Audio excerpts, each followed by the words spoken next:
കാരണം ഭൂമി ഒരു ബലം പ്രയോഗിക്കുന്നുണ്ടല്ലോ മനസ്സിലായി. കൈപ്പത്തിയുടെ ഹീൽ പാർട്ട് കൊണ്ട്, ഈ പാർട്ട് എന്ന് പറഞ്ഞാൽ ഈ പാർട്ട് കൊണ്ട് 2 ഷോൾഡർ ബെഡിനെ നടുക്കായിട്ട് ഒരു 5 തവണ സ്ലാപ്പ് ചെയ്ത് പുറത്തേക്ക് തള്ളുക. 1 2 3 4 5. റെഡി? 5 തവണ സ്ലാപ്പ് ചെയ്യുമ്പോ ചിലപ്പോ ഒറ്റ സ്ലാപ്പ് തന്നെ സാധനം പുറത്തേക്ക് തെറിച്ചു വന്നതായിട്ട് കാണാം.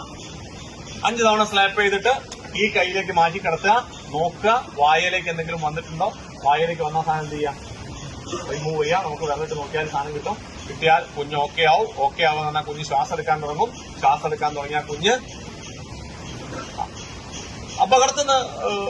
പെട്ടെന്നുള്ള അപകടത്തിൽ നിന്ന് രക്ഷപ്പെട്ട് ഇതെന്ത് ചെയ്യാം, ഒരു ഹോസ്പിറ്റലിൽ കൊണ്ടുപോയി ഡോക്ടറെ കാണിച്ച് കുഴപ്പമൊന്നുമില്ലാന്ന് ഉറപ്പുവരുത്താം. പോയിട്ടില്ല എങ്കിൽ ഈ കൈയിലേക്ക് മാറ്റി കിടത്തിയിട്ട് ഈ 2 വിരൽ ഉപയോഗിച്ച് കുഞ്ഞിന്റെ ചെസ്റ്റിന്റെ മധ്യഭാഗത്തായിട്ട് ഒരു 5 തവണ 2 വിരൽ കൊണ്ട് കംപ്രഷൻ കൊടുക്കും. എന്തിനാ ഈ കംപ്രഷൻ കൊടുക്കുന്നത്? ഇത് തൊണ്ടയിൽ കുടുങ്ങിയ സാധനം തെറിച്ചു പോകാനല്ല കേട്ടോ.